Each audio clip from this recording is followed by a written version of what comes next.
আসসালামু আলাইকুম ব্যারিস্টার হাসান। ওয়ালাইকুম আসসালাম। হেলথ অ্যান্ড কেয়ার ওয়ার্কার ভিসায় একটি অকুপেশন কোড আছে যেটি 6131 নার্সিং অ্যান্ড অক্সিলারিজ যে জবগুলো আছে সেগুলো অন্তর্ভুক্ত। অনেকেই কেয়ার ওয়ার্কার ভিসায় সুইচ করতে না পেরে পরবর্তীতে দেখা গিয়েছে তারা এই নার্সিং এই জবগুলোতে অক্সিলারি জবগুলোতে তারা নিয়োগপ্রাপ্ত হন।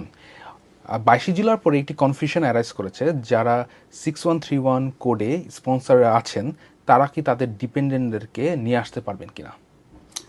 প্রথমে আমি বলি যে স্কিল ওয়ার্কারের আন্ডারে একটি স্পেশাল ক্যাটাগরি, সেটা হচ্ছে health and care worker visa.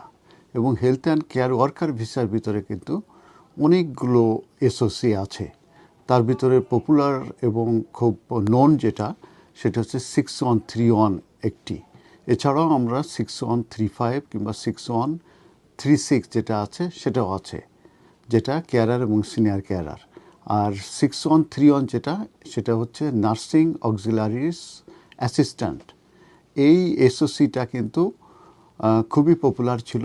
কারণ হচ্ছে যে বিফোর 22 জুলাই যারা এই 6131-এ যারা সুইচ করতো কিংবা যারা এই ভিসায় আসতো, তারা কিন্তু তাদের ডিপেন্ডেন্টদেরকে তারা কিন্তু আনতে পারতো কিংবা এখানে সুইচ করলে তাদের সঙ্গে সুইচ করতে পারতো। এটি কিন্তু ওপেন ছিল আনটিল 22 জুলাই 2025 পর্যন্ত। এইটির উপরে কিন্তু একটি পরিবর্তন এসেছে। সেই পরিবর্তনটা হচ্ছে যে যারা 6131-এ যারা নার্সিং অক্সিলারিজ অ্যাসিস্ট্যান্ট যে এসওসি কোডটা আছে, এটাতে যদি আফটার 22 জুলাই 2025-এর পরে যদি কেউ এটাই যদি ভিসা নেয়, সেই ক্ষেত্রে কিংবা এটা যদি তারা সুইচ করে কিংবা তারা যদি নতুন হিসাবে আসে, সেই ক্ষেত্রে যে কিন্তু তারা তাদের ডিপেন্ডেন্টদেরকে কিন্তু আনতে পারবে না কিংবা ইন কান্ট্রি থেকে সুইচ করতে পারবে না।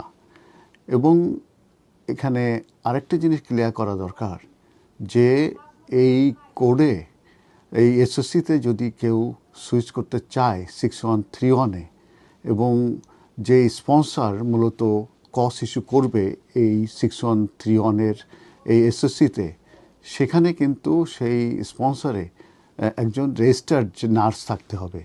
যদি রেজিস্টার্ড নার্স থাকেই, তাহলে কিন্তু তারা এই 6131 এই নার্সিং অক্সিলারিস যে অ্যাসিস্ট্যান্ট আছে এই এসওসির কিন্তু কস ইস্যু করতে পারবে। এবং সেক্ষেত্রে কিন্তু এই অ্যাপ্লিকেশনগুলো ডিপটিউমের application on the basis of the cause, যেখানে এই রেজিস্টার্ড নার্স আছে থাকার পরিপ্রেক্ষিতে তারা কস ইস্যু করলে সেই অ্যাপ্লিকেশন কিন্তু সাকসেস হবে। অতএব রেজিস্টার্ড নার্স যদি কোনো স্পন্সরের না থাকে, কোনো এমপ্লয়ার না থাকে, সেই ক্ষেত্রে কিন্তু তারা যদি 6131-ও যদি তারা ইস্যু করে, কস যদি থাকে এবং ইস্যু করে, আফটার 22 জুলাই 2025-এর পরে সেই অ্যাপ্লিকেশনগুলো কিন্তু সাকসেস হবে না, কারণ সেখানে রেজিস্টার্ড নার্স নাই।